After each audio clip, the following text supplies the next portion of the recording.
नमस्कार मैत्रिणींनो, स्वागत आहे आपलं सीताच्या स्वयंपाकमध्ये। तर मैत्रिणींनो, आज तुम्हाला दाखवणार आहे झटपट होणारं लोणचं, वर्षभर टिकणारं, स्वाद इतका वाढणारा आणि जराही बुरशी न येणारं असं बनवणार आहे कुकरमध्ये फक्त एक शिट्टीमध्ये लोणचं। तर हे लोणचं एवढं मधुर लागतं, एवढं चविष्ट लागतं ना, तर नक्कीच पहा। खराब तर बिलकुल होणार नाही, वर्षभर बुरशी येणार नाही, काही होणार नाही आणि एवढं चविष्ट लोणचं बनणार आहे। तर मी आता कैऱ्या घेतलेल्या आहेत। आता मी अर्धा किलो कैऱ्या घेतलेल्या आहेत। तर तुम्हाला थोडंसं दाखवणार आहे अर्धा किलो कैऱ्याचं।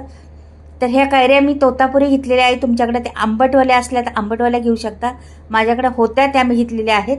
आणि हे बाटा सकट घ्यायच्या। बाटा आतमध्ये त्याचं कडकपणा असतो ना, तो पण त्याला आपल्याला पाहिजे, त्याच्या सकट कापायचं। तर अशा मी कापून घेतलेल्या आहेत कैऱ्या। मैत्रिणींना हे लोणचं वर्षभर तर टिकणारच आणि त्याचा स्वाद जेवढा दिवस जातील ना तेवढा स्वाद वाढत जाईल। अशा तऱ्हेने मी कुकरमध्ये फक्त एक शिट्टीमध्ये करणार आहे। सोप्या पद्धतीत लोणचं तुम्हाला दाखवणार आहे। खराब तर बिलकुल होणार नाही, खराबचं नाव मग निशाण नाही, ना बुरशी येणार ना कसलं कुठलाही होणार, काही होणार नाही त्या लोणच्याला।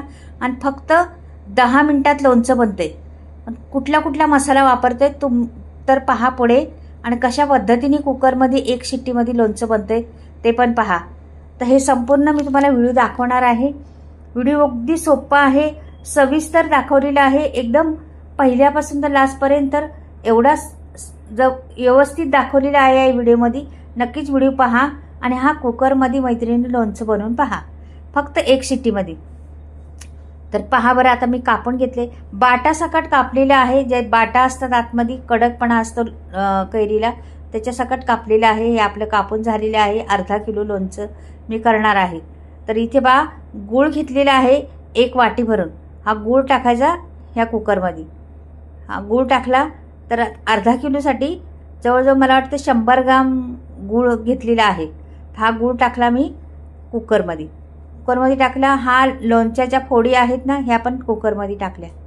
हे पहा, आता ह्याच्यात आपल्याला दुसरं काहीच टाकायचं नाही। पहिलं आपल्याला टाकायचं ह्याच्यात मीठ। तर ह्या फोडी अशा गूळ टाकलेला आहे आणि मीठ टाकून द्यायचं त्याच्यामध्ये, फक्त दुसरं काहीच टाकायचं नाही मैत्रिणी ह्याच्यामध्ये। तुम्ही पहा, फक्त एक शिट्टी घ्यायची आणि वर्षभर टिकणार हे मात्र नक्की। तर पहा तुम्ही, आता मी मीठ घेते आणि मीठ टाकते। आपल्याला एवढ्या लोणच्याला किती मीठ लागेल त्या अंदाजावर टाकायचं मीठ आपल्याला। हे बघा, मी जवळजवळ 1.5 चमचा मीठ टाकलेलं आहे आणि असंच ठेवायचं। कुकर बंद करायचा। हे बघा, हलवत नाही, काहीच नाही। खाली गूळ टाकलाय, वरती मध्ये कैरी टाकली आणि वर मीठ टाकले। आता ह्याला फक्त एक शिट्टी करायची, जास्त नाही करायचं। एकच शिट्टीमध्ये बंद करून टाकायचं आणि तोपर्यंत आपली शिट्टी होती ना, तोपर्यंत मसाला पाव।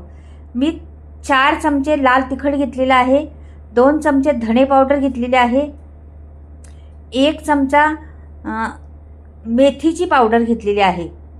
मेथी असते ना आपली खायची सुकी मेथी, त्याची पावडर घेतलेली आहे 1 चमचा भरून, फुल चमचा भरून।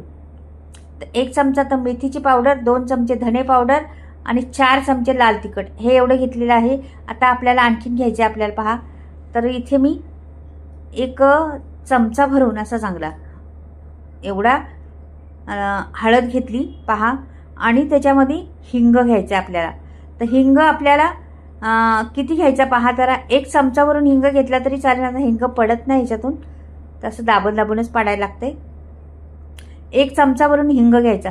हिंगाने स्वाद खूप सुंदर येतो लोणच्याला, खूप चविष्ट लागतं लोणचं आणि टिकण्यास मदत पण होती। तर हे झालेलं आहे। तर इथे शिट्टी झाली पहा, 1 शिट्टी झाली। ह्याला बंद करून टाकणार आहे मी आता। तेव्हा आता खुली थंड झालेलं आहे, थंड आणि मी पुढे आता इकडे पहा 1 कढई घेतलेली आहे। कुकरला जरा थंड करून घ्यायचा, तर नंतर खोलायचा, नाही तर गरम गरम खोलसान, तिथे लक्ष द्यायचं। तर इथे मी 2 पळ्या मी तेल टाकणार आहे पहा। हे 2 पळ्या मी तेल टाकते। हे पहा, 2 पळ्या मी, छोट्या पळ्या आहेत त्याच्यामुळे पुरेसे आहे आपल्याला 2 पळ्या तेल। आता पुढे टाकायचे आपल्याला 2-3 मिरच्या आहेत अशा हिरव्या, छान दिसतात, खायला पण छान लागतात त्याच्यामधल्या, म्हणून मी 2-3 मिरच्या खोडून टाकलेल्या आहेत तोडून अशा. आणि लसणाचा एक कांडा सोडला होता तो पण टाकलेला आहे. त्याला बिलकुल टेस्टला नाही किंवा काहीच नाही, असाच टाकलेला आहे. इथे 1 चमचा भरून मी जिरं टाकलेलं आहे, फुल चमचा भरून जिरं टाकलेलं आहे. ह्याला छान मिरच्यांना आणि लसणाला आणि ह्याला छान फुलू द्या. छान जरा थोडंसं लालसरपणा येऊ द्या, मिरच्यांचा पण भाजून जाऊ द्या. तोपर्यंत आपण इकडे कुकर उघडूया. तर कुकर उघडून पाहूया कसं झालेलं आहे. पहा आता आतमध्ये हे पहा अशा पद्धतीने झालेलं आहे. लोणचं मऊ शिजलेलं आहे. तर हे मऊ शिजलेलं असंच ठेवायचं आपल्याला, काहीच करायचं नाही याच्यामध्ये. हे आता मी इकडे पहा, आता तो मसाला आहे आपला. इथे मी घेतलेली आहे मोहरीची डाळ, फुल 1 पळी भरून घेतलेली आहे. ही मोहरीची डाळ टाकली, छान त्याला परतून घ्या का की. आणि तो मसाला केलेला आहे ना, मिरची पावडर, धणे पावडर, हिंग, मेथी आणि हळद, हे सर्व आता लगेचच टाकायचं का की आपण तेलात मसाला टाकला ना करपायचा चान्स असतो लगेच, म्हणून पटकनी मसाला टाकल्यानंतर ते टाकून द्यायचं. हे बा अशा परीने लोणचं आपलं तयार होणार आहे. तुम्ही भाकरीबरोबर, चपातीबरोबर किंवा पावावरती वरून लावलं किंवा चपातीला वरून लावलं, असं कसंही खाऊ शकता. एवढी चव या लोणच्याला आहे ना, खूप चव. आणि चव आंबट, तिखट, गोड, कडू हे सर्व 2-4 प्रकार मिलाप तयार होतो आणि त्याचं लोणचं बनतं. तर हे वर्षभर टिकतं. ह्याची आपण गूळ घातलेला आहे ना, त्याचा पाक बी तयार झालेला आहे. आपण तेल टाकलेलं आहे ते पण आहे आणि आंब्याचा रस पण आहे. म्हटल्यावर सर्वच काही त्याच्यामध्ये आहे, त्याच्यामुळं पातळ झालेलं आहे. ते असंच पातळ ठेवायचं. लोणचं बरणीत भरल्यानंतर ह्याच्यावरती त्याचा थर आला पाहिजे. हे पातळ आहे ना सर्व, त्याचा थर आला का आपलं लोणचं खराब होत नाही. कितीही दिवस राहा, लोणचं बाहेरच ठेवायचं. हे फ्रीजमध्ये बिलकुल ठेवायचं नाही का की खराबच होणार नाही ते.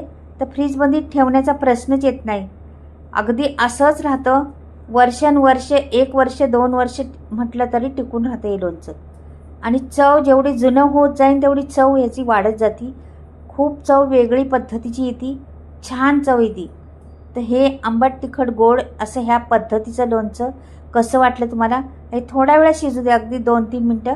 मग ह्याला आपण थंड करून ठेवणार आहे. थंड करायला ठेवल्या लगेच थंड झाल्यानंतर आपण बरणीत भरणार आहे. हा कलर एवढा सुंदर दिसतोय. बरणीत भरल्यावर थोडासा काळपट वाटणार आहे तुम्हाला, का की बरणीत भरल्यावर कुठल्याही वस्तू काळपट दिसतात.